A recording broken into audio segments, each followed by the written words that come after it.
that first record was a lot of the bias plugin, a lot of the Microcube DI straight into Pro Tools. Today's podcast is with John Connolly from Sevendust and Projected. Obviously, I'm a huge fan of both your bands, of both of Sevendust and the Projected.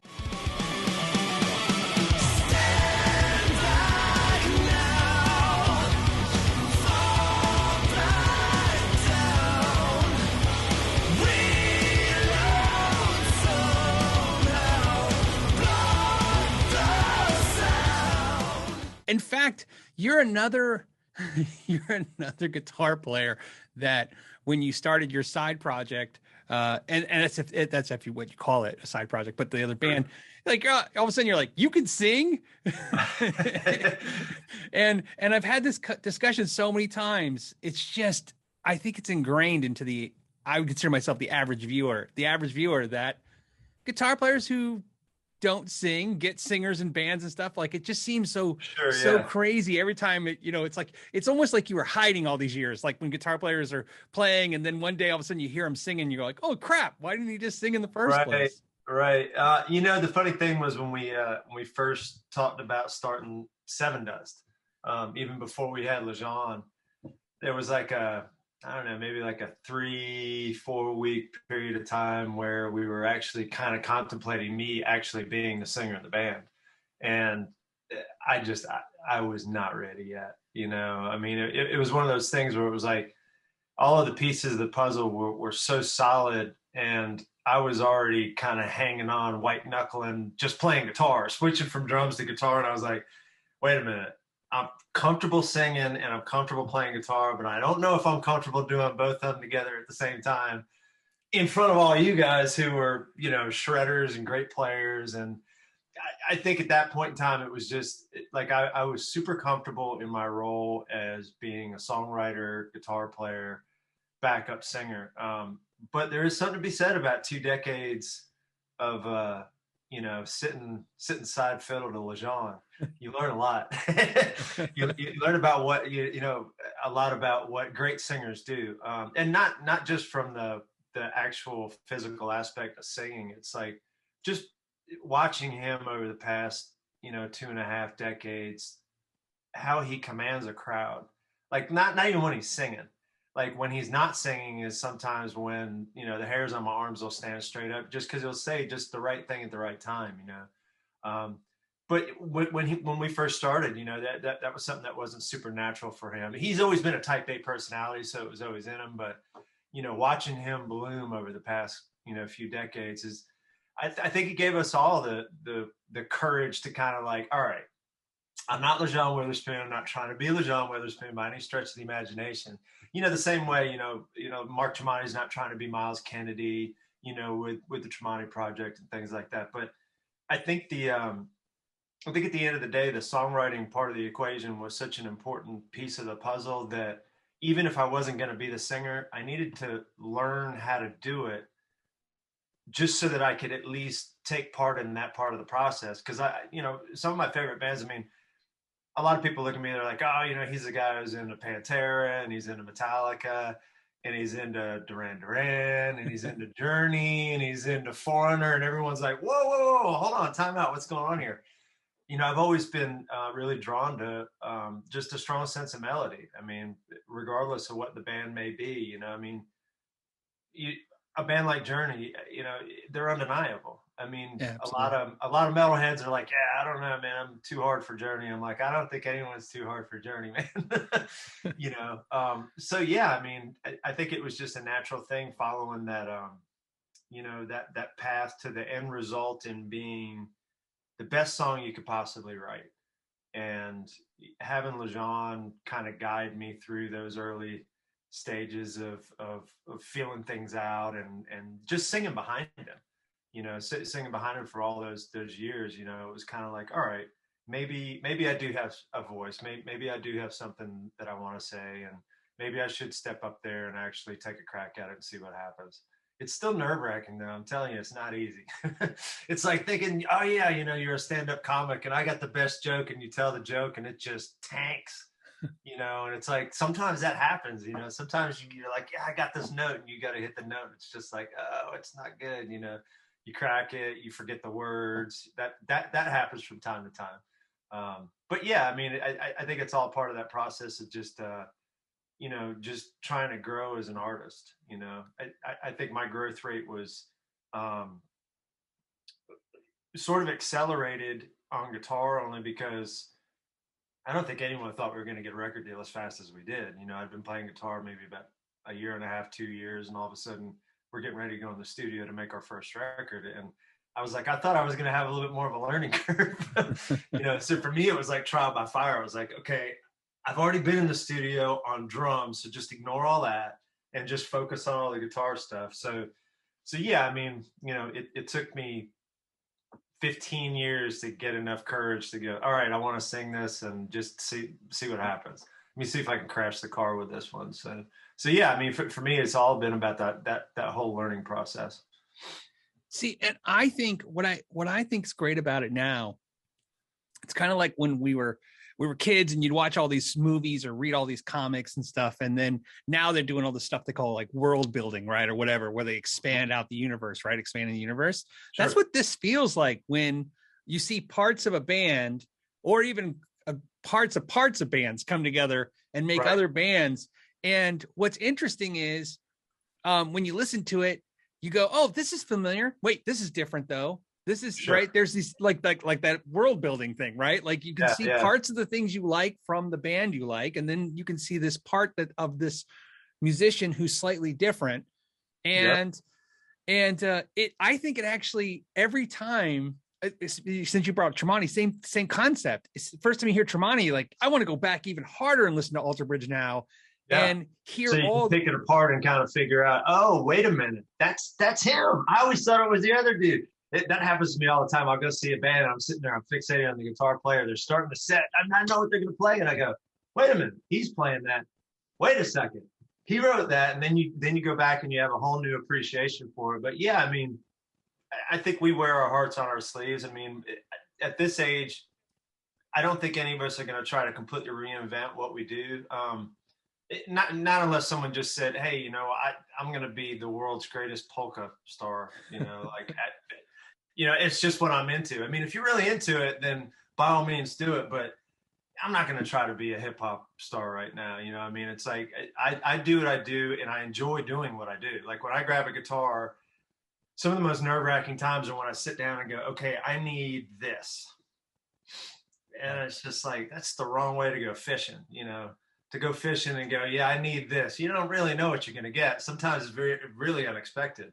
So, I think over the years, I've accepted the fact that I need to tune in my receiver a little bit better and just accept whatever's happening, sit down and say, oh, I'm going to write a power ballad today. And all of a sudden you start riffing out, you're setting up the rig and all of a sudden there's the heaviest thing that you've ever written and you got to follow it, because it's like, this is really cool. It wasn't what I intended on doing. So for me, I think that's the part of the process that, I've accepted and I've learned. And it's really cool when you talk about the world building because I enjoy going to my other dudes and going, okay, what is it? I know what I contribute to Sevendust, but when you really can take me out of it, take Lejean out of it and focus just on like Clint Lowry stuff, or when you do like the Call Me No One stuff where you've got Clint and Morgan together. And then you've got me and Vinny over on the other side and you can kind of see the different pieces of those puzzles. But I mean, we've got 6 degrees of separation because, we've even got E-Rock from Tremonti, in the mix. So we've kind of crossed over not only within our own band, but over here on the side with another band. And I mean, 6 degrees of separation, I guess you could follow it all the way to Guns N' Roses if you really wanted to, because you got Miles and Slash and, all that. So it's interesting how I think when we first started doing like the side projects and stuff, it was a little nerve-wracking because it was like, all right, I'm not as much worried about what the fans are going to think about it as much as what is the rest of my band going to think about it? Are they going to be cool with it? And once everyone signed off on it, everyone was super receptive to it. It was okay. Now let's take it to the fans and see what they think. And we've got some of the coolest fans ever because everyone supports everything. you know, even if it's a one-off, you know, and like Morgan's done a couple things just as like one-off projects, but there's always, you know, enormous support from our fan base for doing it. So it's cool that any one person can, or two people, or, you know, however many can kind of step out and do that thing, and it's still supported and accepted within the, you know, that whole Sevendust and Alter Bridge and Tremonti umbrella. Yeah. Well, like I said, it's been, you know, because we're from the, you know, when the rock bands literally stayed together or broke up. That was and it. That was it. That was it. One or the other. Yeah. There was no. The second there was any kind of chatter about something going on, I was like, "That's it. They're over." It happened to us. I swear it happened to us because it was like, I think it was 2012 when we had decided two things needed to happen. Number one, we needed to take a break. We needed to take a break from Sevendust because we had a really, really good ride, a good hard push, but we needed.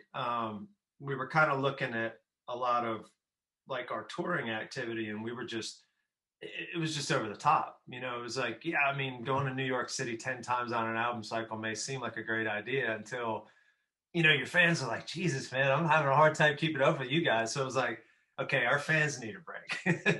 We need a break. Our fans need a break. And we needed just to kind of step away and go, all right, let's see what happens. And it wasn't like we all sat down and said, okay, we're going to do side projects. We didn't do that at all. We just said, well, what are we going to do? And, you know, you look at the time, and then you look at your Dropbox folder and how many tunes you got in there. And then you start scratching your head going, you know, I could probably pull something off pretty cool, pretty quick. And that was pretty much how it happened. You know, Call Me No One went in. I think I followed Call Me No One maybe by about 5 or 6 weeks on the recording process. And, you know, it was just one of those things where we just said, well, we got tons of time, so let's not put any pressure on whatever we're doing. Let's just do it. And, you know, if it's cool, great. If it's not, then we'll just kind of sweep it under the rug, and no one even needs to know that we did it, you know. But I think it was one of those experiments that we got really lucky with the first one. You know, I think the important thing on the first record was there was enough songs there, because we brought Elvis in at the 11th hour and said, okay, look, you know, there's so much that we know that we can do, and mixing a record right now that we really want it to sound sonically right. We needed him. You know, it was like, it was either him or someone who was going to be a ringer, so to speak, someone who knew the terrain, you know, because when they're opening up the drives, I'm sitting there thinking to myself, I can't tell them how I recorded this because they're going to throw the drives at me. Like, they're really going to look at me and be like, what? You know, so they start listening to it, and I'm just like, oh God, here it comes. And they were super cool. They were like, oh, you know, tell us about how you did this and that and the other thing. And I'm like, whew, all right, I survived. You know, I got through the BS meter of the first stage of, okay, let me not discuss. And I think it was like 4 or 5 days in. Finally, Elvis looked at me and goes, how'd you record this, man? And I was like, oh, man, you don't want to know. And he goes, don't tell me you did it on an M-Box. I was like, yeah, M-Box too. And he goes, you're kidding me. And I was like, no, man, this is all on a budget, you know. Sitting in a room like this, just, you know, just making music, creating it. So having him come in and put it all together, I think was a serious stamp of approval, because we knew it was good, but sonically, he just really pulled it together to a place that I think we were really surprised. All of us were kind of looking at each other going, how did we do that for nothing?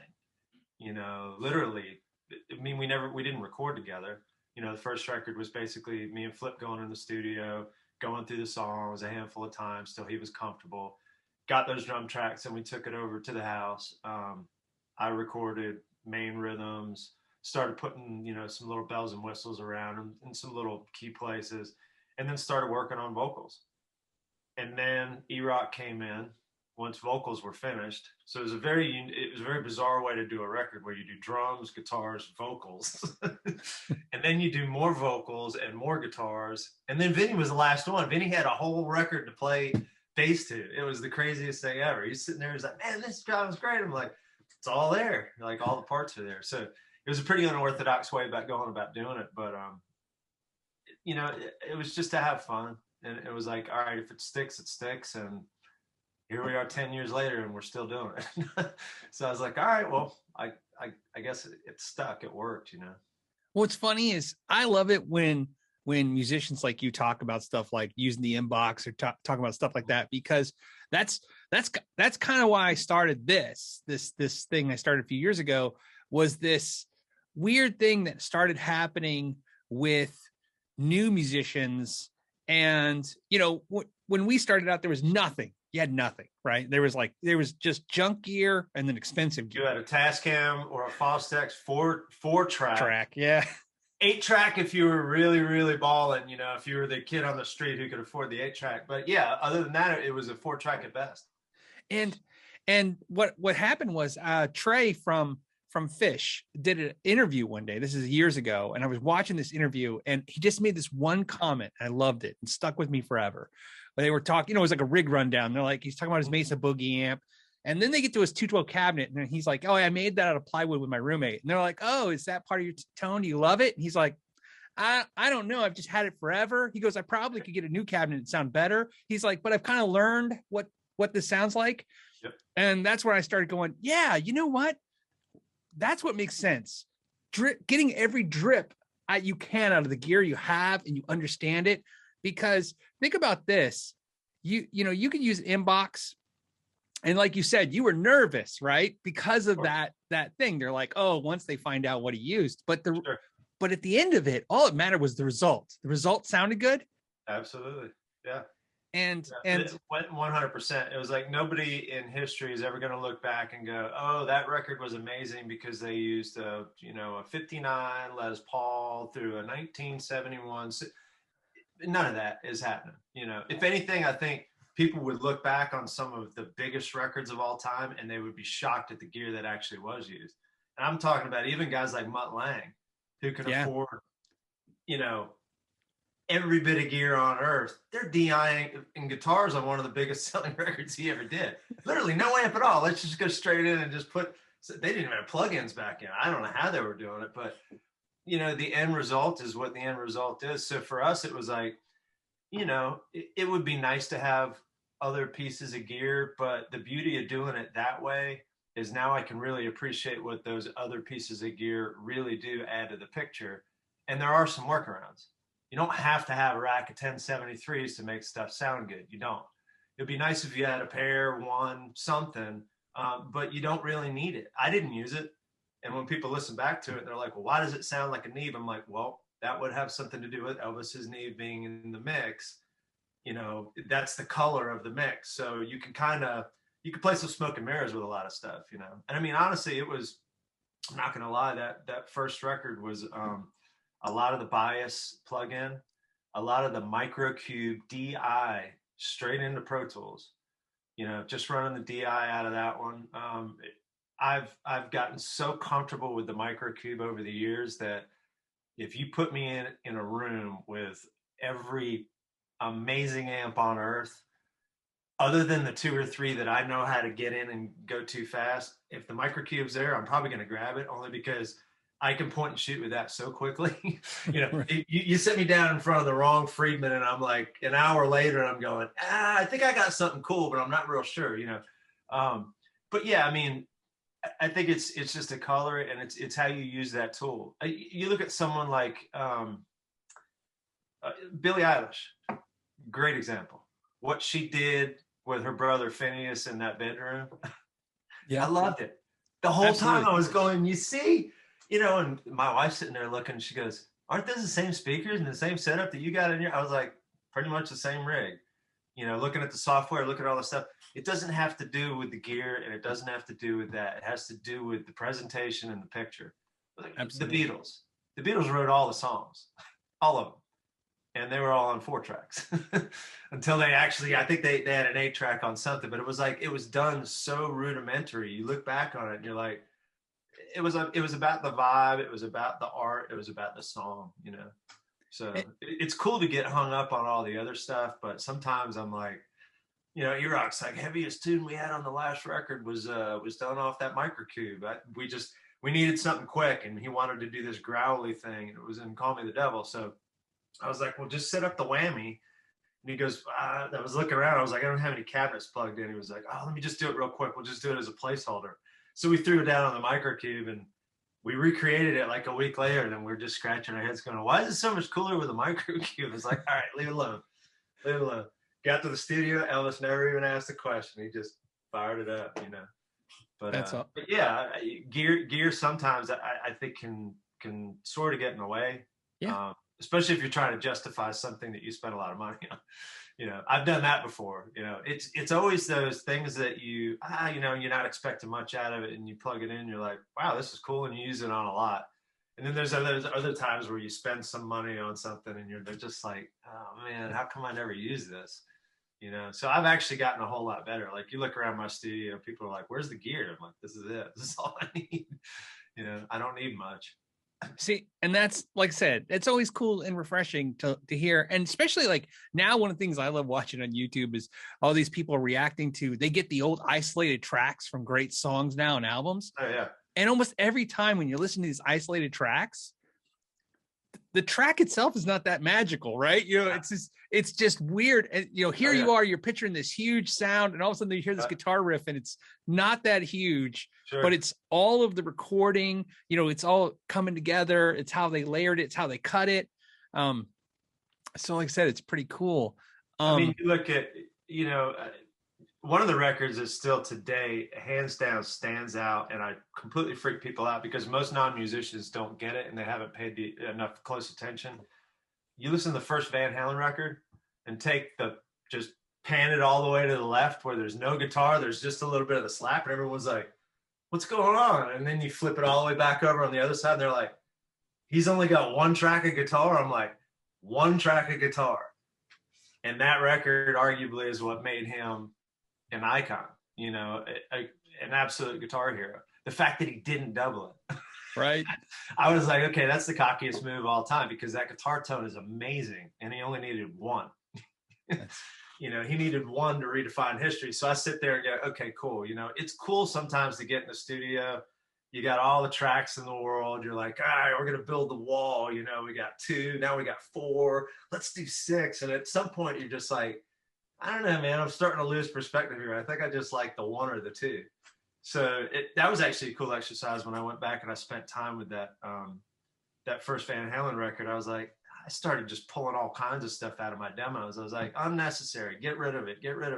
Kind of really streamlining it down to just like, all right, let's get as focused as we can on what do we really need. And the demos got 10 times better when I started doing that. So, you know, but in my no stretch of the imagination, am I even in the same realm as Eddie Van Halen as a player? But he has taught me a few things as far as, you know, just the point and shoot technique of, you know, sometimes you need to get back to the music. It's real easy when you're by yourself. You got your click track, you got your program. Everything is very gridded. So it is sort of refreshing when you actually get into band rehearsal and you start playing with a drummer who's got a little bit of the push and the pull, and it's like, okay, this feels right. Because I'll even find myself doing it. I'm like, and with demos, I try not to get too crazy. There's been times in the studios where we've tempo mapped songs, and I mean, we'll be like 8 BPM different from the verse to the chorus, just because that's just it feels right. It just doesn't feel, you know, every other way that we tried it, it just felt weird. And most people would never even notice that until you pointed it out, and you're like, oh yeah, you guys are pushing a little bit there, but it feels good. I'm like, okay. And when we gridded the whole thing out and kept it the same tempo, it felt like we were dragging. And then we pushed it up, and you know, so yeah, I try not to get too anal when it comes to the demos, because I always know that whatever happens in the demo stage is really only maybe 70-75% of the picture, and it's that last 25% when you actually get the real human beings into the mix. That's where the excitement for me happens. You know, it's that framing of the house and everything that's super important. You build your base, you build your foundation, you got everything done, but that last 25% is where all the magic happens. That's where all the actual physical, okay, you know, what's Morgan going to play? Or what would Flip play? And they would completely, even on the same piece of music, they'll have completely different ideas. We've had a couple of things that we tried in the world of Sevendust that didn't work, that worked really well in the world of Projected. And it was funny when you sit down and you listen to where like 2 phenomenal drummers with completely different takes on the same piece of music. and for me, that's sort of like the most exciting part of the process, because I know what I'll do.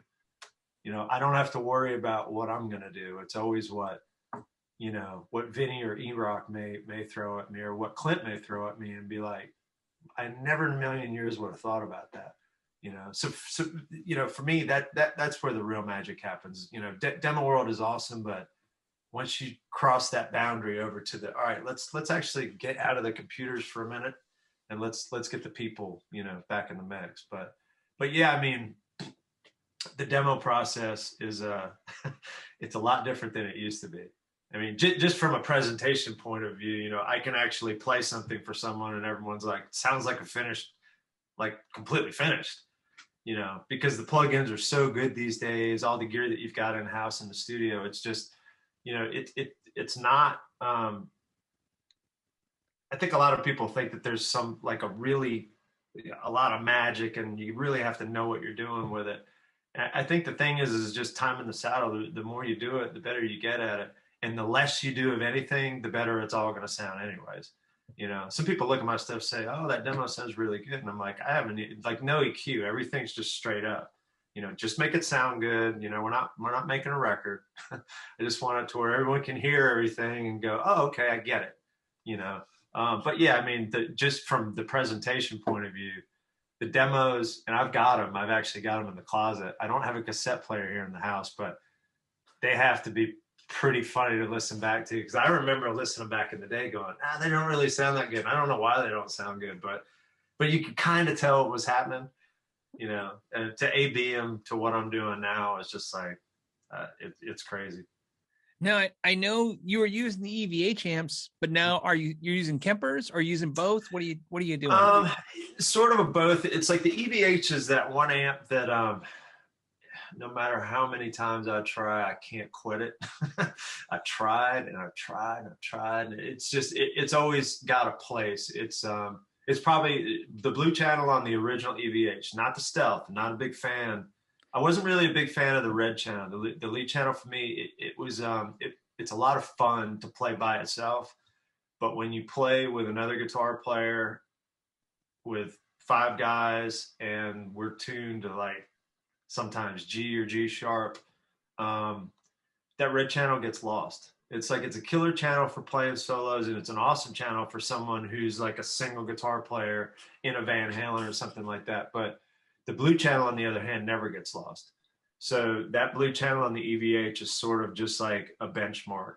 But it's interesting because I've sort of gravitated back towards my old Marshall, my old 71 Super Lead that I hadn't played in a long time. Played it on some of the early Sevendust records, and then I gave it a break for a while. And then, on a whim, I just figured, let's just bring it over to the studio and see what happens. And Elvis never turned it off. As a matter of fact, he never let me take it home. He actually bought it from me. So he lives in a studio now, because he was like, I have to have this amp. He's like, this is the best Marshall I've ever heard. It's a modded Marshall, but it's nothing crazy. And it's just one of those amps that just, when you fire it up and you get it humming and you get it really, really dialed in, it's a one-trick pony, and the trick is amazing if you get the trick. Some people don't get the trick. But for me, I could hear some of the elements of the Marshall in the EVH. I think I hear a little bit more of the SLO 100 in the EVH than I do the Marshall. Even in the original, like the block letter 5150, I didn't really play the 5152 that much, but I played the first one a lot, and the new one a lot more. At first, I didn't think that I loved the EVH as much as I did, but there were a couple things about the original that no matter what I did EQ-wise, I just couldn't really dial it out. But it was just an inherent thing in the tone that isn't there with the EVH. But yeah, I mean, I think the EVH is sort of like, that's where I start. And then I deviate over to the Marshall world a bit. Been checking out a lot of the Neural DSP plugins. Really, really big fan. Mark had played the Grandifier, and I checked out their the plugin version of it. Super, super usable. Really, really digging that a lot. The Nameless is another one, which is basically like my 71 mod. it's a Fortin version of the same amp. So a lot of those characteristics are so similar. But yeah, I mean, I'm kind of all over the map. Like, you know, in the studio, 9 times out of 10, what I'm probably going to use is either going to be the Marshall, like I did on the last projected record. I thought it was all going to be Kemper, and Elvis was like, I'm not turning that off until we need to turn it off. I was like, okay, cool. I mean, I enjoy playing it, so if you enjoy hearing it, then we're good, you know. And it was like a week or so went by before it was like, oh, let's bust the Kemper out. And the go-to on the Kemper tone for him is it's a 5150, but it's a 5150 that he built himself. He actually built it with an orange cabinet. He's got a couple other things. I think he might have had an overdrive on there. So it's sort of a very specific tone that he had built for, you know, what we do in the world of Sevendust. But yeah, other than that, it's, you know, I'm down to try anything as long as it sounds cool. I mean, I'm all over the map. You'll come in here some days and you'll see like I'm back on this new VH4 kick. Like I didn't really use it that much back in the day, but for whatever reason, it's the great layer over the top of the foundation. Like on any track that I want to sit over the top, I call it the Twilight Zone stuff, you know, stuff that's over the chorus. It's just kind of floating around. VH4 has been like sort of one of my go-tos. So I've sort of like fallen back in love with that, even after I got away from it for a while. But yeah, I mean, I've got some Friedmans that I lean on pretty heavily. I got a couple of Ingles that I lean on pretty heavily. Really digging the Pete Thorne. I think it's the PT 100. The Sir. Yeah, from Sir. The plugin, it's phenomenal. I mean, it's like one of those plugins that I could almost do. Like when you first play it, you're like, okay, it's cool, nothing great. But as soon as you start tracking with it, you're like, wait a second. You know, it's like, I don't know what it is about that plugin. It's almost like it's got an auto EQ. It works for everything. So, and I mean, I don't even know where I've got the EQ anymore. I literally just pull it up, JC1, and just roll. But yeah, I think the EVH is probably the bread and butter cornerstone. But that being said, live, it's all Kempers.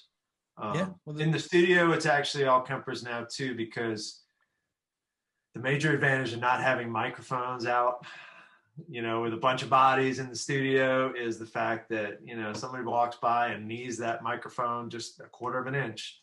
And then the whole next day, everyone's scratching their heads going, what's off? You know, why is the phase off this, you know, I mean, it's this most subtle thing.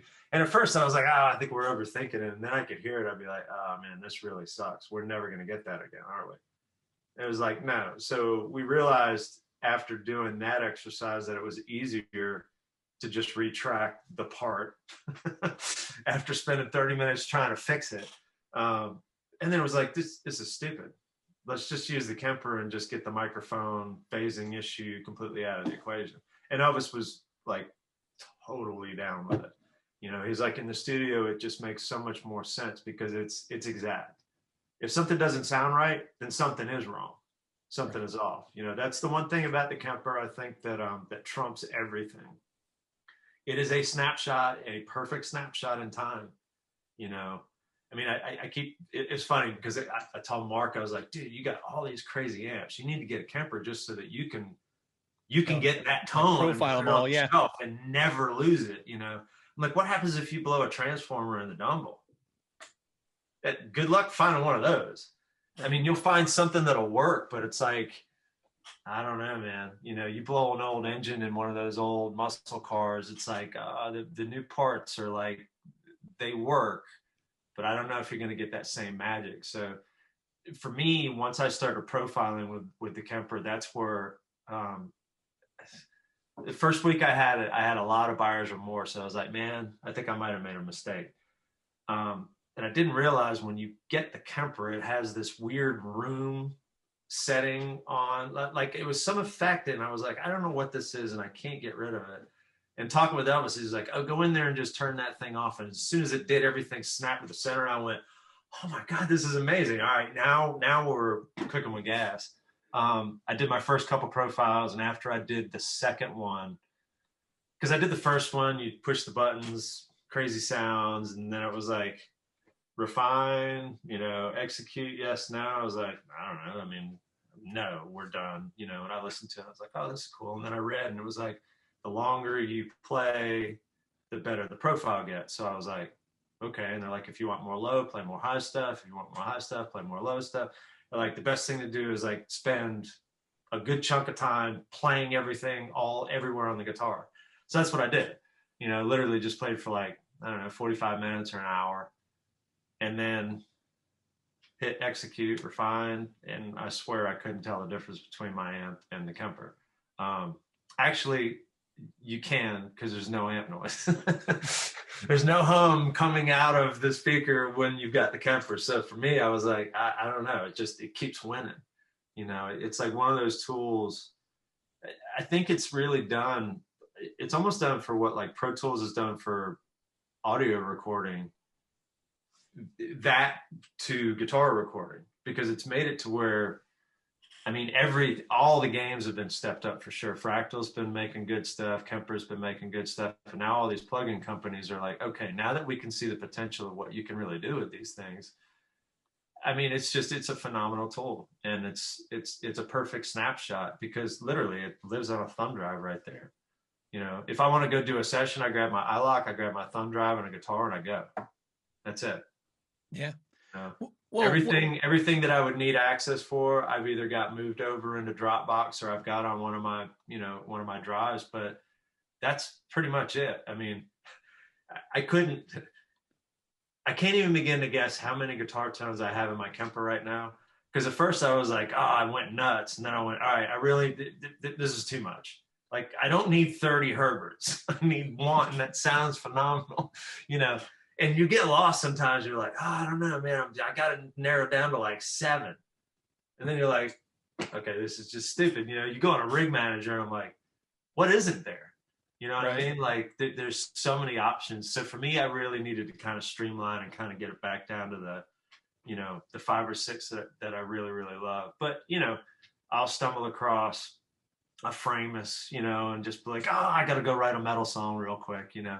So sometimes that's my favorite part of it, is just go, like, if I need to be inspired, go to the rig manager and go, ooh, that's cool. Like, I don't know what is that? You know, I've never played one of those. And then you play with it for a while, and then you write a song with it, and then you go, all right, well, you know, there is something to be said about that.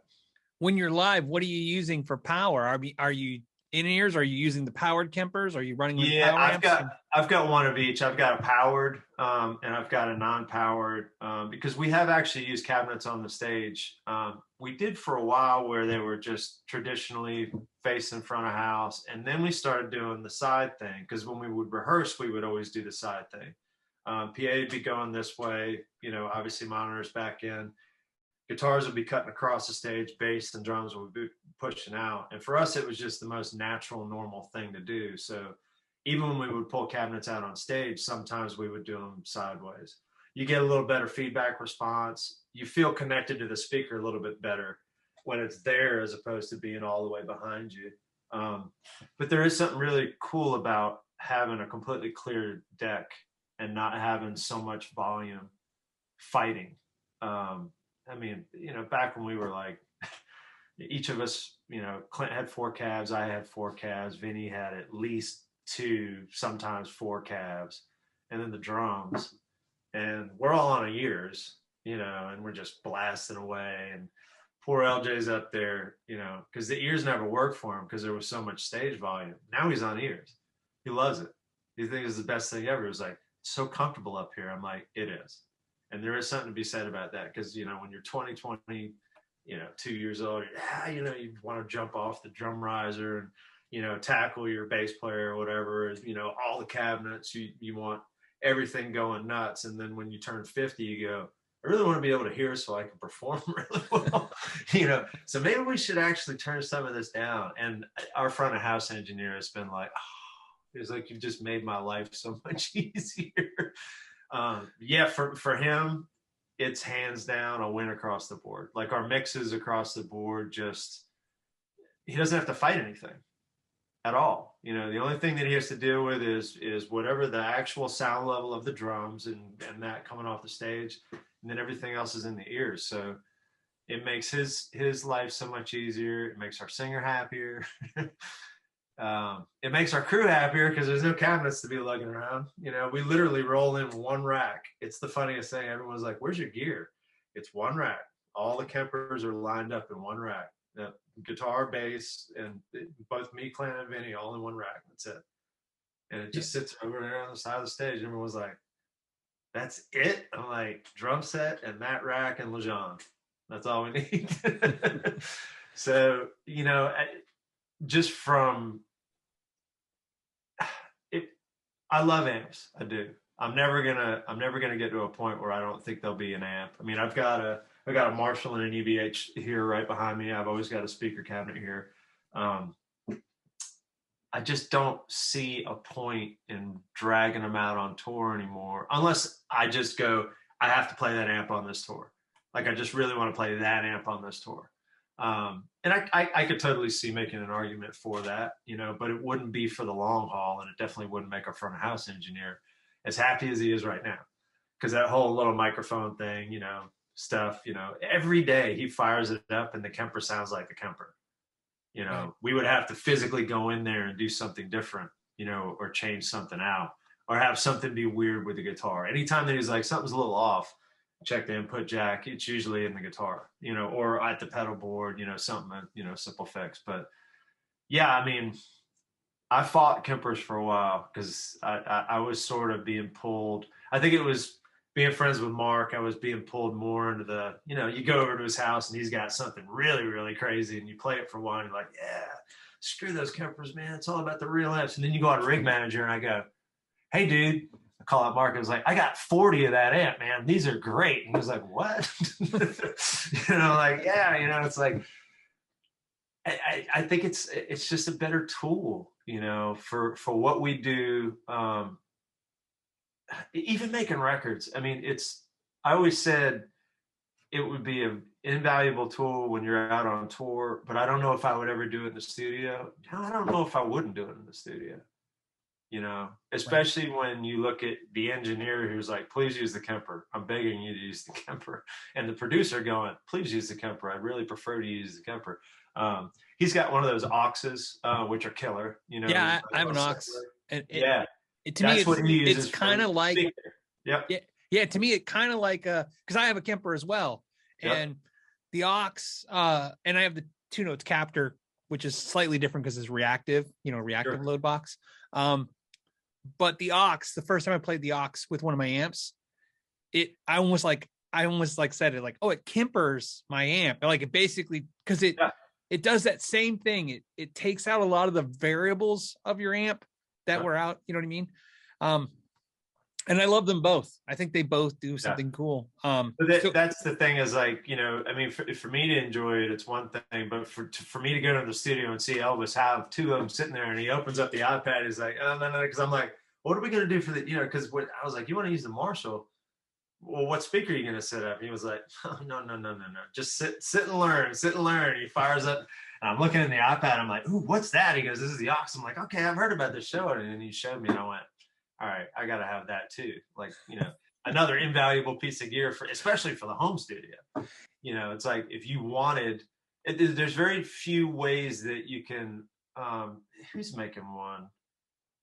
There's somebody who's making one. It's a cab simulator, but it's just the vintage 30. What is it? Cali Super XL. I just saw them do a demo for it, and it's a killer plugin, but it's all one cabinet. Right. So I was like, man, if you could make a plugin or something, I was like, oh yeah, the Aux.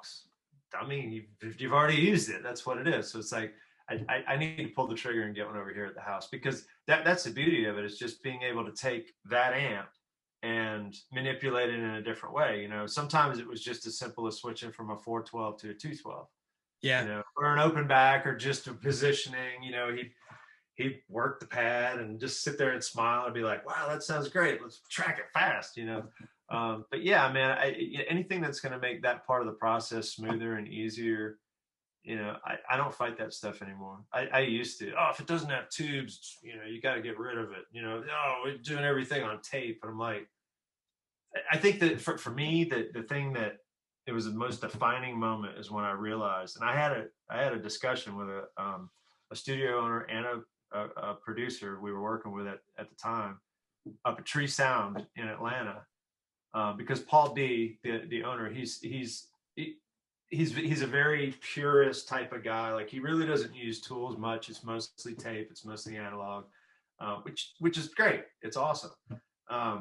But I remember having the conversation, and he was like, "Oh, Pro Tools sounds like crap," and I was like, "No, Pro Tools sounds like exactly what you're putting into Pro Tools." That's the most eye-opening thing for me was like, "Oh, everything sounds good through tape." Well, of course it does. I mean, look at how much reel-to-reel tape is not cheap, and it's also something that you can't beat the crap out of. You have to know how to handle in the studio, but it colors the sound 100%. If you want to add that color, you can add that color without spending all the money on the tape. But I remember having us, when we were talking with Paul about this, I said, I think the beauty of Pro Tools is it's for the first time giving you an honest picture. If you don't like it, fix it. Because it's not coloring anything. It's not lying. It's telling you, this is what I'm dealing with right here. And sometimes you would listen to it back in the day and be like, it's pretty impressive how much the human ear will get tuned into, tape saturation and compression, because it's, you were like, is there really that much going on? It's like enough where one felt right and one felt wrong. So for the longest time, it was like, okay, why does Pro Tools feel wrong? Because it's telling the truth. Fix it, make it feel right. And we'd go through the process where we'd make records and send it out on tape, and we did hybrids where we put all the drums and bass on tape and stick the tape up on the shelf, beat the crap out of the session in Pro Tools. Then when we were done with that, put it back out on the tape, and it was like, the things that we used to do. Now I just open up Pro Tools and go, cool, get the whole thing done. Do I want it to sound like tape? Put it on the master bus. If I don't, so, I don't even use those tape saturation plugins anymore. I've tried them. And every time I use it, it's just like, it just seems like it's eating up DSP for no reason. Like, I can't tell. Right. There's so much processing and other stuff that's going on at so many other levels. I'm like, I don't. Well, that's what's great. Like I said, you got to try it. But what I liked when I heard that you're using the Kempers and stuff is because, like you said, there's this weird, like, I like to tell everybody when somebody goes like, I like amps. And I'm like, well, I think that's what a Kemper person is someone who likes amps. Absolutely. Because what I think is like one of my problems, I was really reluctant to the Kemper and all that stuff. For one reason, I don't play out professionally. And I have a bunch of amps for some stupid reason, but I have like a amp that I play like 90% of the time. So yeah. So I was just like in my head going, I don't need 50 amps. I just play the one, and I don't need to duplicate the one because I'll just take this one wherever I go. Yeah. And for me, when I started doing this channel and stuff, you started needing all this different amps and all these things to talk about. And so you try this stuff. I tried the Axe Effects. I have to do this, all the stuff for the channel, and you try the Kemper and all this stuff. And the Kemper immediately felt the most at home to me. It feels more like an amp. Yeah. It's closer. Like the Fractal to me felt like, give me the manual before I blow something up. Yeah. Well, with Kemper, I immediately just started doing this. I was like, I don't even know what I'm doing, but I'm grabbing knobs and I'm turning them. It's like, it's like kids, smash, oh, I get this, Yeah, for me, that was exactly what drew me into the process, was the knobs. And even the stuff up at the top was a little foreign, but I went, it feels more like an amp. Right. And then once I dove into the profiling, I went, okay, wait a minute, this is different. Because I was like, okay, so it's a modeler. And everyone was like, no, technically it's not really a modeler. Because a modeler would grab the closest, nearest thing and then kind of, squeeze it into as close as it could get to that. Where what this is doing, I mean, it's taking the response from the amp itself. It's not like it's going to sound like any VH. It's just going to sound like that one, the one that you're actually profiling. And I think the biggest game changer for me, in all honesty, Blue Channel on the EVH, I wish had one more. Like, I wish I could go to 11, because I'm usually all the way up on the blue, and I wish I had one more. And on my Kemper profile, everything is set at noon with it all the way up. And guess what? I've got one more now.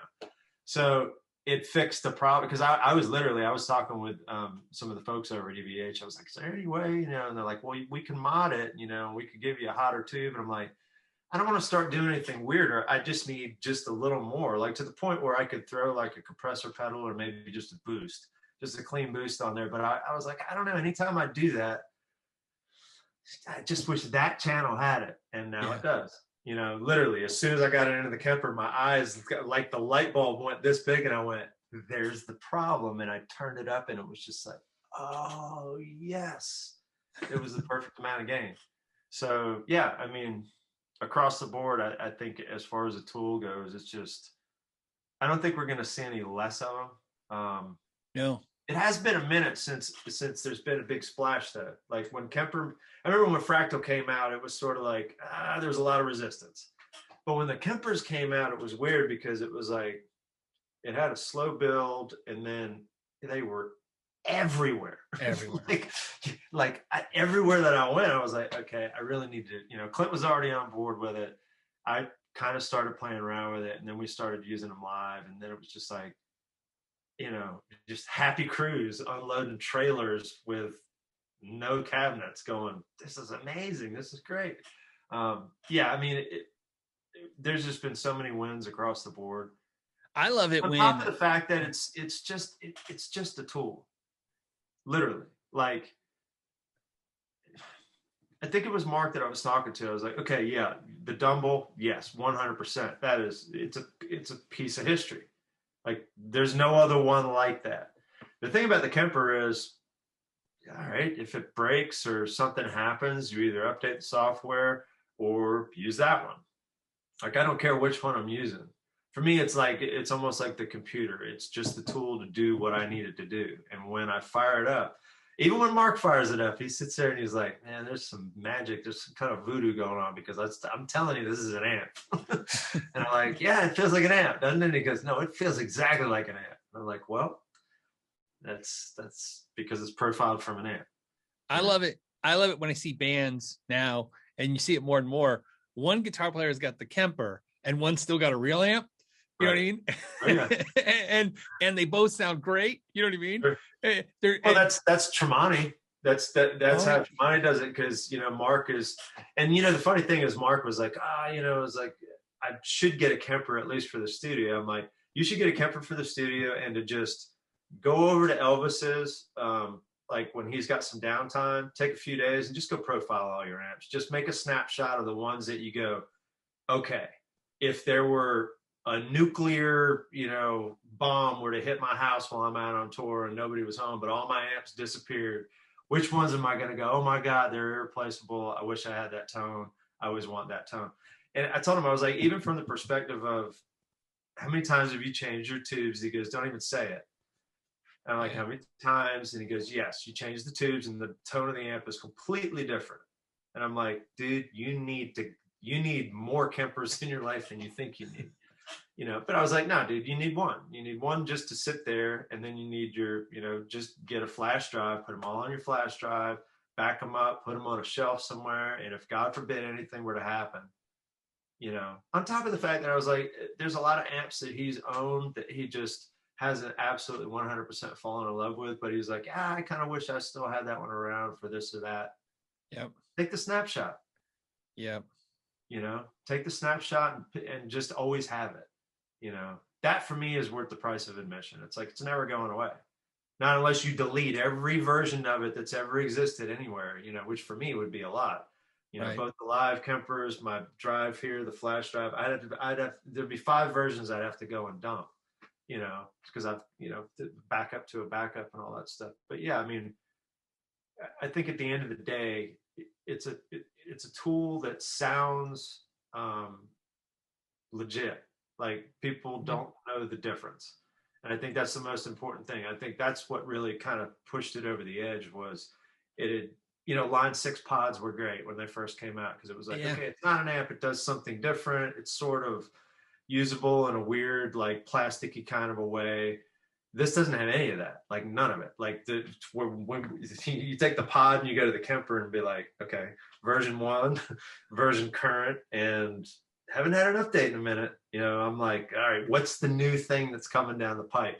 What's going to be the new Kemper, moving forward? Is Kemper going to have a new version of the Kemper? Are they going to keep it the same, or is like, what's on the horizon? There's got to be something cool coming up. I think if they're smart, they'll stay the course. I like it when a lot of musicians, they like to say, oh man, they haven't got it right yet, but in 10 more years, I'll try it. And I'm like, my belief is Axe FX, the Kemper, the Cortex, all this stuff. This is the end for a while. This is how this is technically how technology works. It gets to a point where it's really good. And then for the next decade, it just works on how to get it cheaper. Right. You know what I mean? Because you're only going to get, at this point, you're only going to get 1% better each time. Right. And you're just going to get, that's where you'll start all the in-house fighting. It's not like there's one company out there doing it. You've got, you got Fractal, you got Kemper, but you got all these software companies that are building plugins that are legit. Like, yeah, absolutely. It's funny. People are like, you're using the neural stuff. I'm like, yeah, because sometimes I don't want to take the Kemper home. Like $99. Okay, it was $99, and I could guarantee that I had my Marshall here, but leave the other one over at the studio. It was like, okay, $99. I'm not going to stress out over. A Kemper is pretty expensive, right? It's a way better Swiss Army knife if you need all that, for sure. But there is something to be said about having, the ability. What was the one that I stumbled across? Fell in love with. Tim Henson. The Tim Henson plugin. Oh, yeah. It's phenomenal. It's absolutely phenomenal. It was one of those plugins that I was like, it's a trial. I got to try the pink amp. Look at it. It's pink and purple. Didn't turn the thing off for like 2 weeks. I swear that pink and purple amp, I was just like, I used it on everything. I used the multi-voicer. Like, I abused the privilege of even having it. I was like, oh man, now I got to go back, because there was like 2 songs that I wrote with the multi-voicer. That was just like, this is so cool. This is like a totally different, way to go about doing it. And I think the other cool thing about that plugin, that was a little more expensive. I think that was like maybe $130 or $140. Right. But it's cool. It's got the multi-voicer. It's got all the pre-effects. It's got all the post-effects, which some of them are usable, some of them aren't. Like delays, it wasn't my favorite delay. It's a delay. It'll do what it needs to do. But yeah, sometimes for me, it's just like, okay, if I know that I've got 5 or 6 go-tos here, I'd rather just leave the Kemper out on tour, because that's where I'm going to use it most. And the difference in the Kemper, which I've used here at the house quite a bit, and the plugins that I have here in the system, no one's going to know for demos. You know what I mean? Like, I'm not actually making a record here. If I was making the record here, I would probably bring the Kemper in, because it is nice. It is nice to have the ability. I never have enough good, clean amps. Like, I have tons of dirty amps, but I don't have a lot of stuff that really is super over the top great when it comes to clean stuff. And there's another win for the Kemper, is you can go down that rabbit hole. Sometimes you can go so far down the rabbit hole, you don't get anything done, because you end up just playing for like hours and hours and hours. But there's only a handful of plugins that I've like really fallen in love with clean tones. Dirty tones, I think, are a little easier in the plugin realm. I think they'll get better. There's a handful that are pretty decent. The PRS Supermodel, surprisingly enough, that Dallas plugin, I think I got the thing for like $25 or something like that. It was like, right. Throw it in the batch. And then I started using the crap out of it, and I was like, this thing's pretty cool. Yeah, that's an amazing amp. I'm a huge Doug Sewell, who designed that amp, man. He was in Texas. He was making those Doug Sewell amps before he took the job with Paul. And I was gonna tell you, I interviewed Tim, and what was interesting about those guys, because they're so young, I feel like the soccer dad interviewing them. Sure, yeah. But that was I was in Germany when I interviewed them, and they were rehearsing, you know what I mean? And their Axe FX hadn't been delivered yet. So they played, because they wanted to record a bunch of stuff. They were working on some song ideas and stuff. So they played everything clean, like literally clean. Just clean, yeah. Yeah, and then they go, "Oh, we'll put in the sound later." And I guess that's like real normal for them, because I was talking to them about it. Yeah. And in fact, it was interesting to watch their minds work, because unlike us, like getting a tone, you get the tone and then that, like all the inspiration comes from this They do tone. it the other way around. They're doing it the other way around. They start from here and they worry about the tone later. I remember them talking, because it was interesting when I first got that plugin and I popped it open, immediately I was like, okay, I can tell a Marshall coming from a mile away. I'm like, this, like, I don't know if it's a Marshall, but there's something very Marshall-y about that pink and purple amp. And one of the interviews was like, he didn't even know what it was. It was Axe Effects Boutique. Yeah. Whatever Boutique 1 was. And then they said further on down, I think it was a particular Marshall that they had used for that when they were building the plugin. But for me, it was just like one of those ones where it was like, it was hard to make the thing sound really bad. I couldn't make that sound bad. But the other two plugins were interesting because clean. Right. Both pretty much very, very clean, Yeah. And then once I started kind of checking, Pliffy out, I was like, oh, okay, now I understand the application of this 100%. Right. I was like, okay, completely different style of guitar and everything, but super usable. Like one that I'm telling you, as much as it works in his world, that's sort of, I'm not going to say it's a desert island plugin, but it's close. Like if I had only that, I would be content. Like I'd be totally cool with it, And I think part of it is that that multi-voicer is cool, man. It's really, really cool. I'm like all into whammies and octaves, and anytime you can use harmonies or make things sound like keyboards or not quite guitarish, for me it's always kind of a win. And with that one, I was like, oh man, I can actually move the notes of the harmonies. I was like, oh, this is a dream. Because on the whammy, you've either got usable, crazy. It's like there's nothing in between where you're really sitting on anything in particular. But for this, I was like, oh, so I can actually, if I want to build this 7th chord, I can literally, I went in there, I was like, oh, wait a minute. Okay, now I can literally pick the chord, actually take the voice and move it around. I was like, genius, and a killer tool, just from that songwriting point of view. Yeah. So for me, it's like, yeah, that one will stick around for a while, and we're stylistically nowhere remotely close to what they do. It's like comparing apples and oranges, mad respect for those guys. I mean, they can definitely play for sure. They are, they're one of those things that you always hear, right? Somebody goes, oh, it's a band, it's a real new sound. And you're like, okay. Right. And then you hear it, you go, yep, this is definitely different. Cause it took me that hiccup of a second, at first when I heard it, I was like, what the hell's going on? And then I go, oh no, I dig this. I kind of went the other way because I'd gotten the plug-in, and then I went over and I checked out, I'm trying to remember who did it. Somebody had done a demo of that plugin.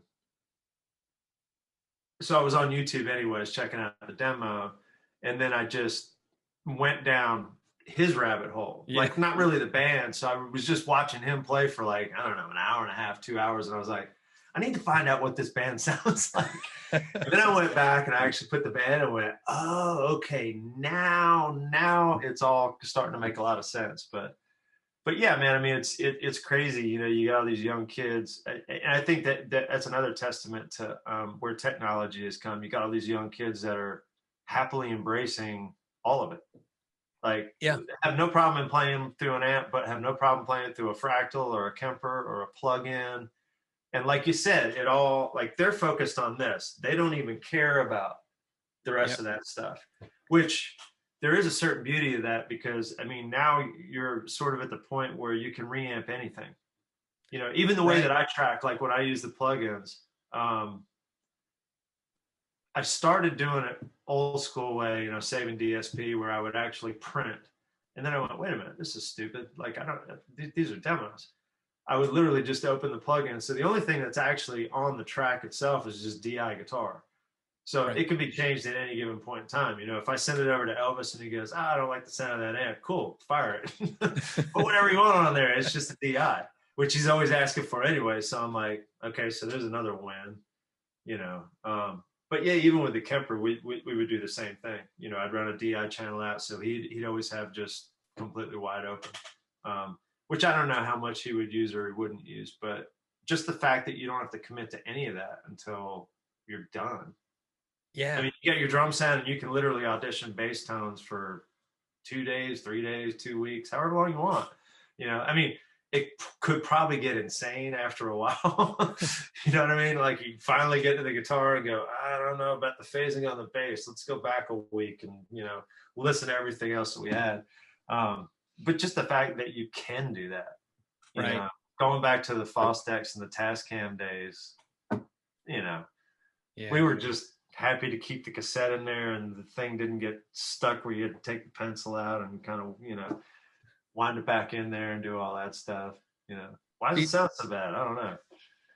Before I let you go, we got to talk about your signature guitar with Dean. Yes, the signature, the one that is, it's been, I think they shipped it the beginning of May, June, July, August, September, October, November. So we're going on 7 months.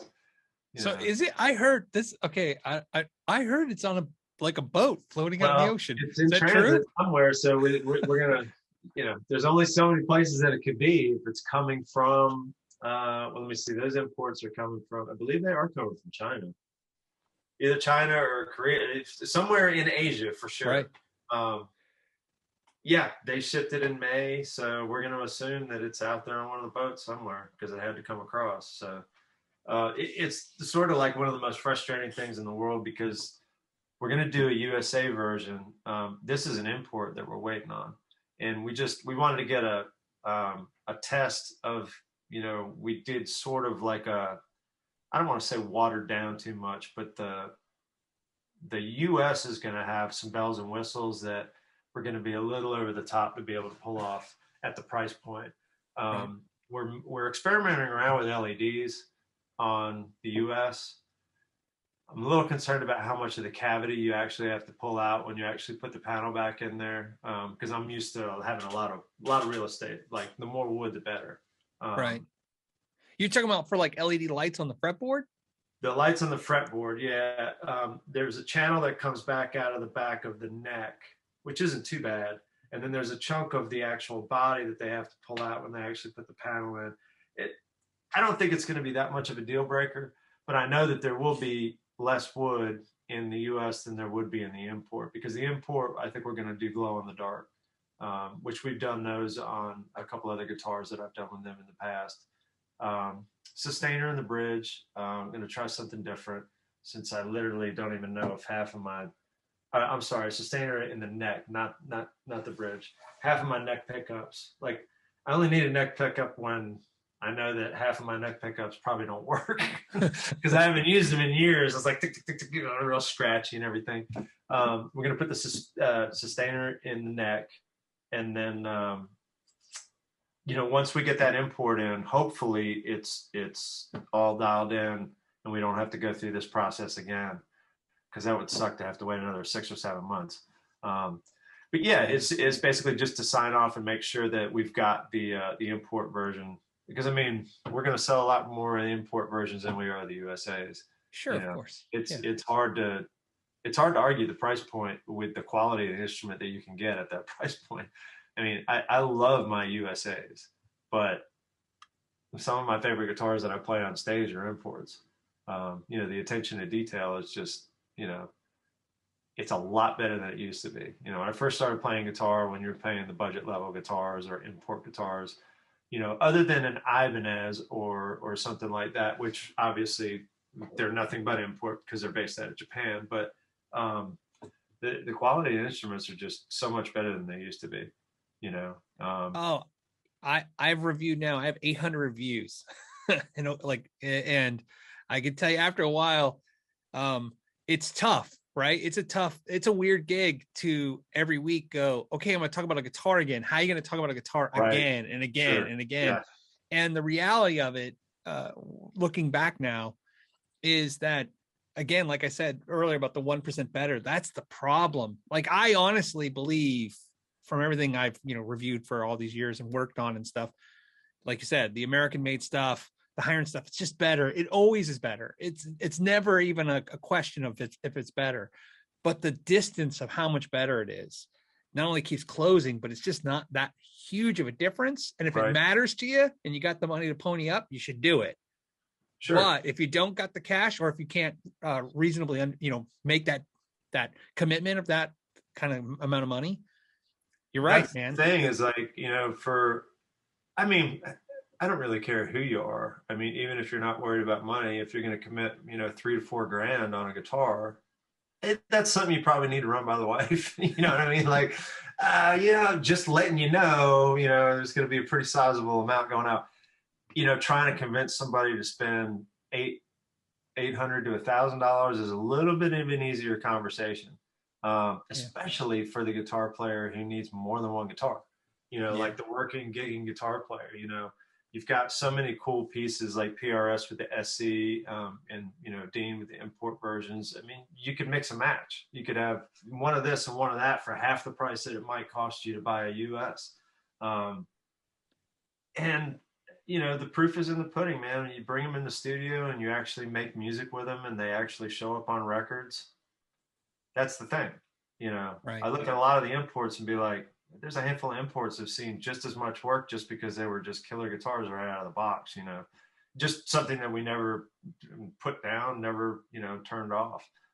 Every producer's had one of those guitars too that's just been like, why do you keep going back to that one? That one's just like, it's a boat anchor, it's trash. And he was like, it's one of the best sounding boat anchors I've ever heard, So yeah, it's just sort of like the Kemper thing. It's like, why fight it?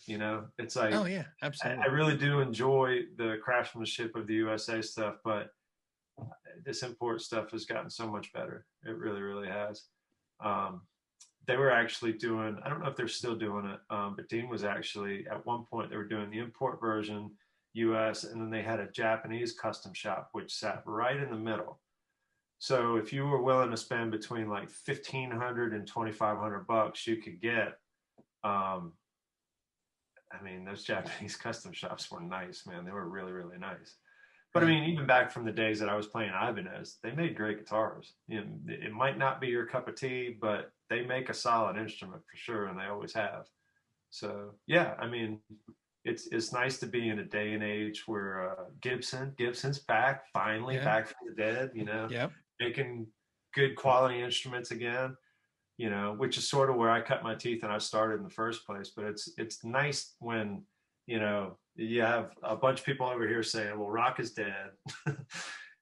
And then you've got all these companies that are like, just knocking it out of the park, quality wise, the innovation. That's the one thing, going through this pandemic, I think part of the innovation of all of it kind of helped me and saved me, because it was like, okay, we're going to do a lot of writing. Like, I'm used to doing a lot of writing. I don't know if I'm used to writing for 2 years. So it was nice to be able to actually take the deep dive into a lot of new amp plugins, pieces of software, stuff like that. Because anything that you can do to kind of mix up the writing process, I don't really, I'm going to do it right now because I'm in the middle of it. It's like the writer's block thing happened to me really, really bad a long time ago once, and I've figured a couple workarounds, but 9 times out of 10, it's like sometimes just a new plugin, a new amp, a new, it could be something simple. It can be like the one thing that just, the multi-voicer. If I were to plug in the multi-voicer right now, I'd probably end up somewhere that I had no idea I was going to go, and then record everything. And then all of a sudden there'll be a song that'll come out of it. So yeah, it's like, I think the innovation and all these companies that have been pushing the envelope and upping their game, getting quality instruments, it definitely made the pandemic a whole lot more livable for sure. Because I spent a lot of time in this room. I spent more time in this room in the past 2 years than I probably have since I've had the room. And it's been great.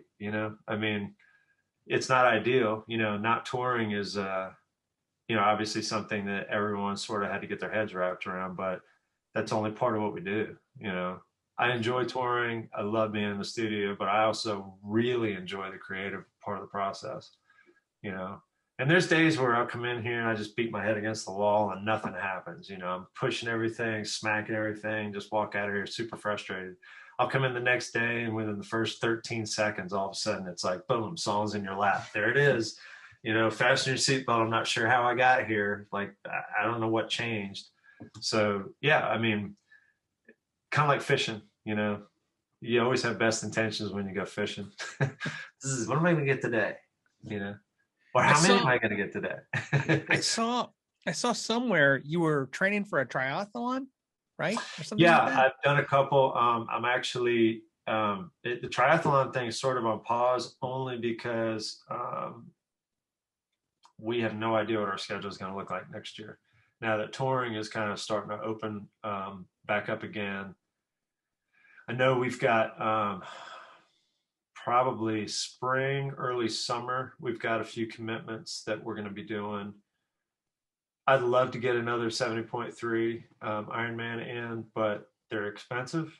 They're really tough to train for, and I don't want to lose my money on another one of these things if I can't do the race. So I'm in marathon training now. I got a marathon in February. So the cool thing about that, coming from triathlon, is you don't really have to swim that much. Well, in the marathon, you're not going to swim at all. Right. But like as far as training and cross training, I don't have to worry about the swim or the bike. You know, triathlon is a production. It's fun, but there's so many things that can go wrong.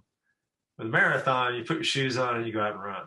So I'm like, I don't have to worry about all this gear, none of this stuff. So yeah, marathon in February, and then probably put another Ironman on the calendar once I get that finished and sort of get a decent idea of where in the world the band's going to be. You know, if we're going to be in the studio over the summer, then I'll probably shoot for them. The reason I asked is because when you mentioned, kind of being trapped in the house or trapped in the room, I was wondering if that was something you were utilizing to kind of free your mind, get outside the house. Well, both. I mean, the cool thing about our neighborhood's a golf course, so it's a sizable neighborhood. I've done a 50-mile bike ride in the neighborhood. It's not fun, not as fun as going out to the park or the trails or stuff like that. But I mean, I do runs in here every day, and we've got a pool down at the backside of the neighborhood. It's Olympic-sized pool, so I didn't have to go anywhere. You know, the good thing for me was I picked something that I literally could do all the training. You know, as soon as COVID came around, lockdown, boom, shut it down. I was like, okay, I got my bike in the garage. I got a treadmill. I've got, the weights are all set up down there. I've got the pool right there. I mean, it was weird after a while. I was like, I'm sitting here training, acting like, everything's normal, and people walking around with masks and stuff like that. And of course, a year ago, you're kind of looking at things a little bit differently than we're looking at now, or a year and a half ago, even, when the whole thing first started. But I think I got lucky in the fact that I could do 100% of my training here at the house. Like I didn't need to leave. So, it was no reason to go to the gym. It was like, I have everything that I need here. Like, going to the gym is more of a social thing, so, and now we're sort of getting back to that, but I'm like, I don't know, man, I'm still crossing my fingers, got these new variants, this Omicron or whatever that thing is. Yeah. Yeah. I'm like, what are they talking about now? Well, I think we have to kind of accept that they're just going to keep coming up with stuff for a while. I think so. I mean, but on the other hand, I don't know if you saw, like, they're doing cruises again. I mean, there's we're going to be on one in January. Yeah. So which cruise is that? Shiprock. Shiprock. Yeah. So, and now the testing process is going to be weird, because I believe we have to be vaccinated to be on, and I think we have to do like the test 72 hours. And then they also do a thing like to even get on the ship. What I saw with all these cruises so far is you have to have your vaccinations, then you have to be tested like within 72 hours, and then they do something on a last test before you get on the ship. Right. I think they test to see if you have like any, I don't know, something else. Which, see, for us is interesting because normally, like, not all the time, but I think we've gone out of New Orleans once, and then we went out of Galveston another time, which we're going out of Galveston this time. When we go out of Florida, we're here, so we don't have to do the flying or any of that stuff. For this, I'm like, okay, we got to work back from cruise leaves on this date. We got to fly in, so we got to do the weird thing here, the 72 hours for the test. Like literally, we need to line up all right, what day are we taking the test? You know, what day is it going to be too long, not too long? And I forget who it was. Somebody just posted last week. I forget who it was. Delta Airlines literally delayed the flight. Like it was delayed 2 hours, then it was delayed 2 more hours, then it was eventually delayed. I think all in all, it was delayed like 8 or 9 hours. Finally gets on the plane, gets to where he's supposed to be going, and he's missed the window for the test by 4 hours. Oh, yeah. So they sent him home. I was like, but there was the airline that did that. Like, he didn't have an option. He was under the window, and you guys so literally sent him all the way home, and he had to start the process over again. So I'm like, okay, before we screw this up getting on the ship, let's do our homework and find out, because what's crazier is we're all coming from different cities and different states. Yeah. It's like, oh man, trying to thread the needle with everyone coming in all at once, you know. I went to my first concert last month, maybe the beginning of this month, and it took an hour and a half to get into the show through the because you have to, there's 3 lines of now. You have to, show your vaccination or your test within 48 hours. And then there's the, the security checkpoint. And so it's like, it was that realization, like, this is going to be a thing for a while, this process, which is fine. The good news is, like that show, I want to get out. Everybody wants to get out so bad to go see you guys, to go see people play. We actually had a discussion a couple of weeks ago. It was like, just kind of spitballing ideas, just talking out loud. I think it was me. It was like, live stream, and everyone was like, no, they're dead, they're done. Everyone wants to go to real concerts. And I'm like, well, that's a good thing. I mean, I know we're still in the middle of a pandemic, but at least that's a good thing, to where, okay, it's not even a discussion of, should we think about a live stream? It was like, no, unless you're going to do it like for an album release or something like that. It was like, there's no point. Like, people want to be back engaged in society and life. They want to see people. They want to actually do stuff. I totally get it. Absolutely. The first couple shows back for me, I was like, all right, this makes me feel a whole lot better. That show, since I was 14 years old, I have never gone more than just a few months without seeing a band. Yeah. And then all of a sudden, for the first of my life, I go a year and a half. Like, and I've interviewed so many musicians now. I see that it's actually affected you guys even more deeply, not performing, but it just seems like a foreign, like it seemed foreign not to see bands. Oh yeah. Yeah.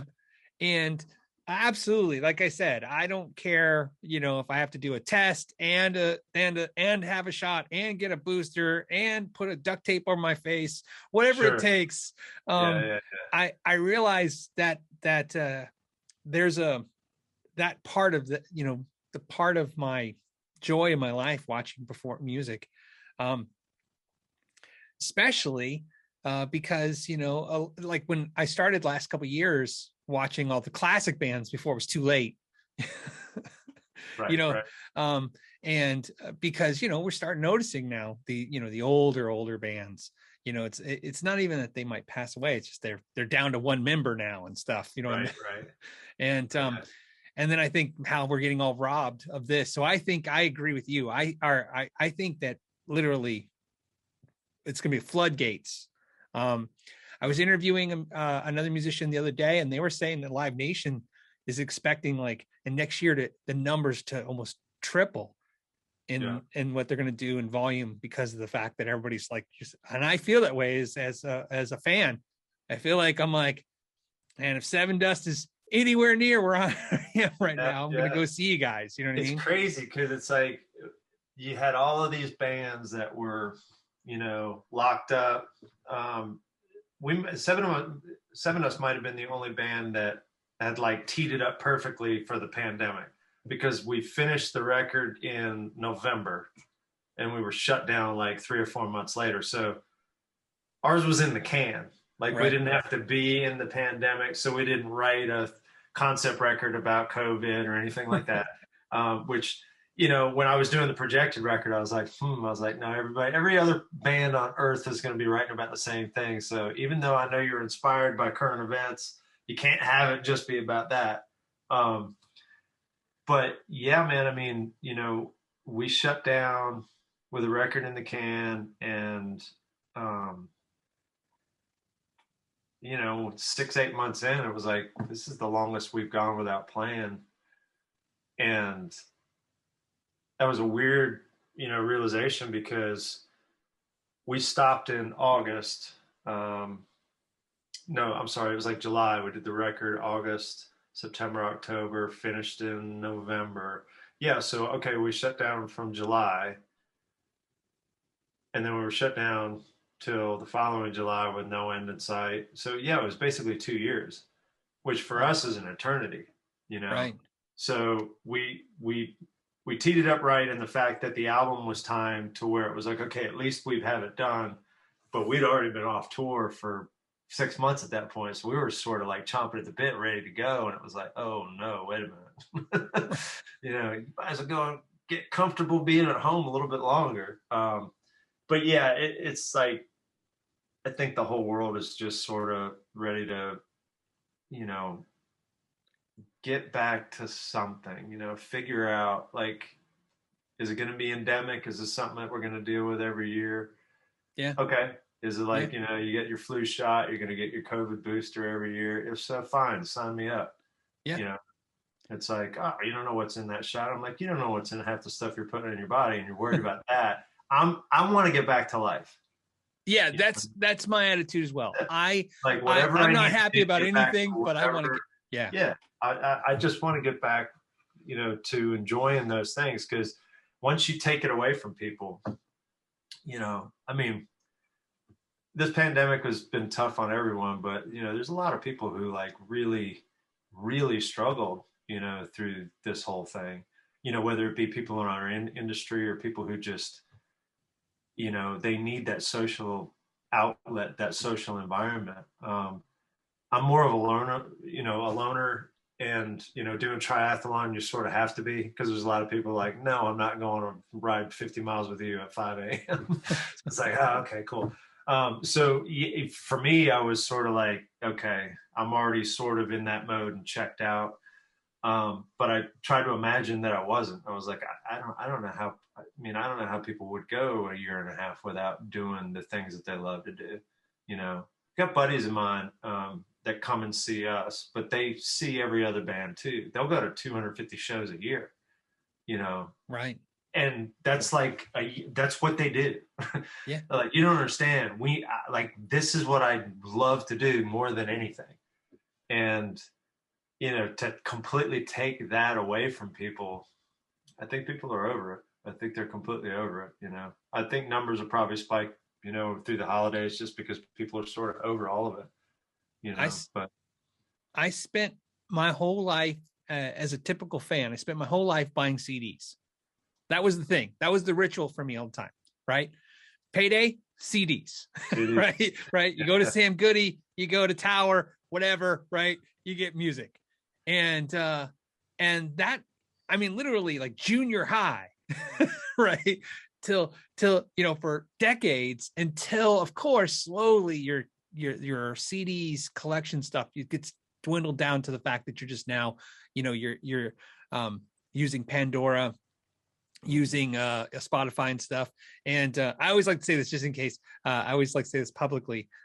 What I like to do is I still buy the CDs online as more of a support mechanism. Sure. I know Joe, and one time I bought a Roxanne CD bundle from him on a Saturday night. And he calls me Monday and he's like, hey, Phil, I'll hook you up. And I go, oh no, I was drunk and I was listening to Roxanne on Spotify.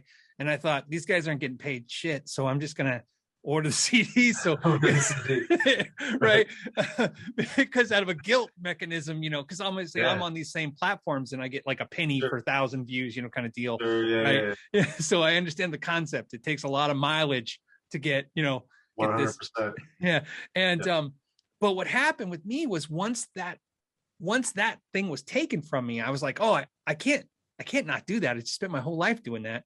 I started going to live shows like crazy because I figured out that's what you do now, right? It's all that money I wasn't spending on CDs. Now I just go, okay, that's the concert tickets. The concert, yeah.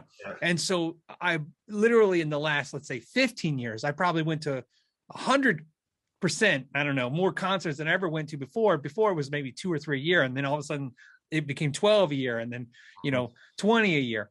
And like I said, and then when the pandemic comes, it's almost like another person took away the mechanism of how I like to enjoy my life, which is music. Sure. And I think I was doing an interview when we were wrapping up or getting ready to launch the Sevendust stuff. Because you deal with Spotify, it all started with Napster and all that stuff, and it's been a learning process. It's like the whole business model has completely changed, and it's like, all right, well, yes, okay, Spotify, takes up X amount of whatever, but we're not spending $3 million to make a record like we used to, right. So it sort of works like the computer has worked its magic on both sides of the equation. And I remember saying literally, it's almost gotten to the point where the live show is where it's at. It's the one thing they can't take away from us. And then, coronavirus said, hold my beer, and came right on through. And I went, there's no way this is really going down like this. So that taught me to never, ever assume that, that it can be taken away. And taken away like that, so quickly that it was like, there was no preparation, no nothing. It was just sort of like overnight, boom, everything shut down and you're not going to be touring for a long time. And I went, okay.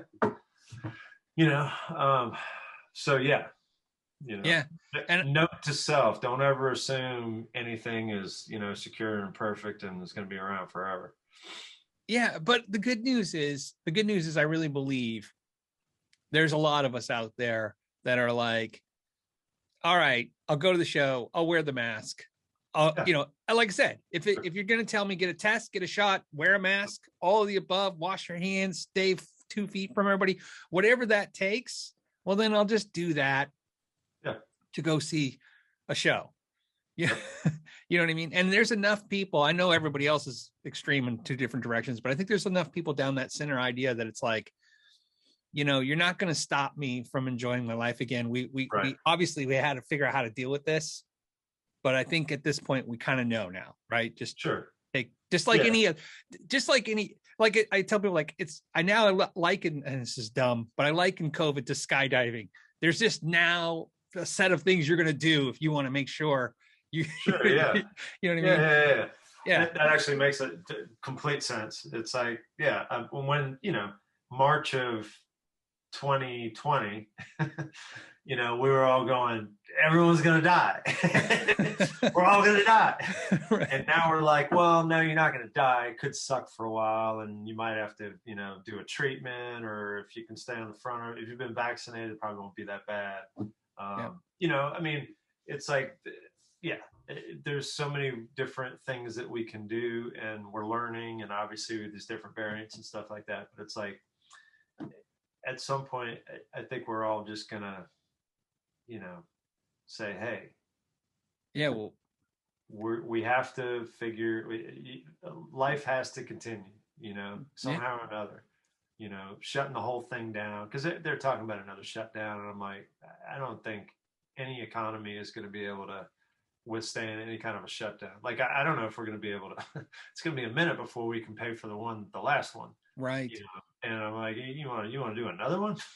Well, I like I said, I think. Well, I live in Arizona, and Arizona was one of the weird states that, half the time it wasn't like there was a pandemic at all. Right. We were very casual here. Right. So, I mean, I've seen other states that were more extreme in all the directions. Florida. Florida. We set records on both ends of the spectrum. It's like, oh, crazy. and what's funny about this is, like I said, I think it's information. I think it's just, you can scare people, you can trick us if we don't know. Sure. A perfect example, I'll tell you, and I'm curious, I'll ask you this question, curious to see what you think. So when I got this whatever gig, this YouTube podcast gig that started for me like in 2016, 17. One of the things that came with it was all of a sudden travel. I used to never travel. Then I had to travel all the time for everywhere for this thing. And what I learned about traveling, which in fact, I've had a little taste of what rock stars go through in the weirdest way. Like I travel somewhere and then because I'm on YouTube, they're like, oh, you need to jump up on stage and play with this band. So I would do these things. Sure. And and what I learned was traveling is you get sick all the time. Right. Oh yeah. Yeah. And now I was telling my wife, I go, well, now I can tell you right now that it's more socially acceptable, I'm never going to not wear a mask or not, you know what I mean? Like anytime I can get away with any of this stuff, like, because that's for instance, so I'm going to ask you, because I don't think people thought about it. I never thought about what you guys go through until I had a taste of it. Like I said, getting off a plane and all of a sudden 5 people want to shake your hand. Yep. And you're shaking hands and and you're like, you're just trying to get the next next terminal, but you don't have time to wash your hands. Sure. And people, and then obviously, so I think this is going to teach us all to kind of change a little bit. I'm sure you had to go to NAMM shows, NAMM Thrax. I carry hand sanitizer with me at all times. I mean, I really have a small thing of hand sanitizer because you never know when stuff like that is going to happen, because it does happen. It sucks right now. Like past couple times we've been out on tour, Live Nation has given us a certain protocol that we have to follow, and there's no physical interaction with fans at this point. We'll do like a VIP from the stage and do the picture from the stage and stuff, but there's still very little contact and up close and personal. But even when there is, the hand sanitizer everywhere is stacked. I mean, it's so crazy. Look at the front lounge of the bus. It's all hand sanitizer and COVID tests and masks. That's it. I'm like, okay, we got everything we need to go and do a tour. It's like 2 years ago, we'd have looked at that stuff and been like, what is all this stuff doing here? What's going on? This is crazy. This is nuts. I mean, we're figuring workarounds for everything, putting plastic in proper places, just the socially distancing and just just trying to do the best that you can do to not get it, Right. And if you do, I mean, hopefully you're vaccinated and, hopefully you don't have it bad. I had it in August and I was vaccinated. I was a breakthrough case. For me, I missed, 1 day of training. The day I tested positive, I was like, I should probably get some rest. And then the next day I was just like, I'm stir crazy. This is nuts. But yeah, I mean, hopefully it's not something that's going to stick around for forever, but it seems like, I don't know. I mean, I think we're sort of heading in the right direction, hopefully. I mean, cautiously, I think the opening up, so far, I don't think we've seen anything that correlates with, oh my God, they opened up and, just we wiped an entire city off the, planet. Right. You're not having any of that stuff. But I mean, I think it really depends on how deep you want to dive into it. Like how scared do you really want to be? Right. You want to put the tinfoil hat on and you want to walk around and act like you're going to get it from going to the mailbox, then that's on you. But I can't live like that, And I'm also not going to walk around ignoring that it's, oh, it's not a thing. I'm never wearing a mask. I'm never washing my hands again. I'm like, well, you're gross. I'm not hanging out with you. Because I don't care about COVID or not, but you need to wash your hands either way. You know what I mean? A little personal hygiene goes a long way. Yes. Yeah. Especially as a touring musician. Washing your hands. Everyone's like, why do you wash your hands so much? I'm like, hey, shake that many hands, give that many hugs. Yeah, that's what I said right before COVID happened. I was just right before COVID happened. That's just when I had finished doing all this traveling for the channel and stuff. And I was all burnt out. So it kind of timed itself to where I was like, oh, good. Right. I'd like to stop because I already had a bunch of travel again. But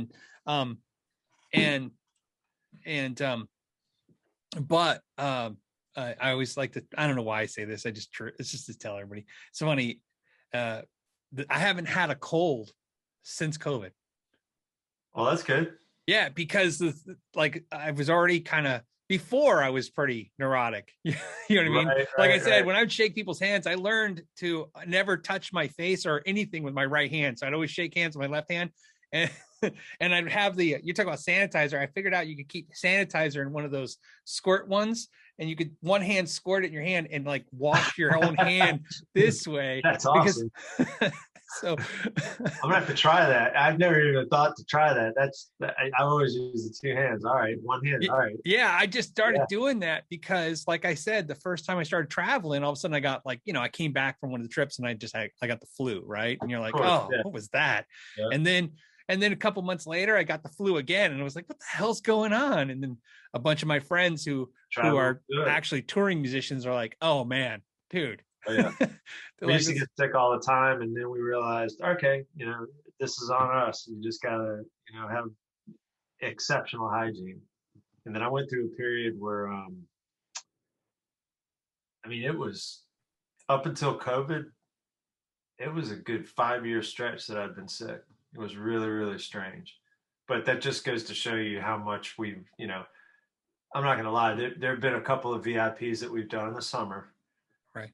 And when we were finished, I'm looking at Clint. Clint's looking at me, and I'm like, who's going to make it to the shower first? Because I'm not washing my hands. I'm going to actually take a shower real quick. Yeah. And you just, rinse off because, you got people who are standing outside, sweating all afternoon, and they want to give you a hug, and I get it. Yeah. But I'm just like, all right, I'm going to delouse, make sure that we're, starting fresh. But yeah, knock on wood. Being sick on tour sucks. I can imagine. Being sick sucks, but being sick on tour where it's like there's no real day off. You're gonna gut through it, and potentially get everyone else sick too, which is the other thing. You're in such close proximity that when you're sick, you're screwed on both ends. You're like, we can't stop, and I can't hang out with any of you because I don't want to get any of y'all sick either. But don't you find that the good news? Like, I think now that it's going to be, because it was already socially acceptable, like in Asia and stuff. To me, the idea now, if I have a cold, that I can wear a mask. Yeah. And not look like I'm being weird. I think that's I take great. a mask everywhere with me, whether, there's some times where I walk in and I'm like, I'm the only person in the store wearing a mask, and I do not care. I'm not worried about you. I'm worried about me. Yeah. And I'm good right now because I'm totally cool. It's like all these people that are up in arms. They're like, man, I saw, this dude, he was driving down the street with a mask on. What's going on there? I'm like, you probably stole the car. Yeah. You couldn't tell who it was. I was like, man, I never thought about that. I'm like, hey, masks may have their advantages. Yeah. Like I said, like I said, I'm excited to see you guys again. I'm excited when you guys get back out. Yeah. Because I think we're all ready. I'm definitely biting at the bits. I've been like anybody who's coming even close to me, I've been already figuring out how to get there. I'm like, oh, it's a 4-hour drive. I'm definitely going. You know what I mean? Oh, that's nothing. Yeah. That's awesome. So very cool. Well, I appreciate you. I took you forever, so I'm sorry it took so much time, but no worries, man. Thank you for joining the podcast. For sure, man. And sure. And I'll make sure I'll put links for everything down below, so people can check out your solo project. I guess it's not really a solo project. You guys are a band. It's just we're sort of I call it a band. Those guys call it a solo project. I call it a band. So but either way, it's the same thing, right? And other than that, thank you again, man. Thank you for hanging out and stuff. It was a good time, and cool, I look forward to hopefully talking to you again. Like I said, maybe next time you guys when you're on tour, maybe I'll say hi. Hopefully we'll see you on tour real soon. So, yeah. All right. Well, cool, man. All right. Thanks, John. Take care, man. All right. Bye.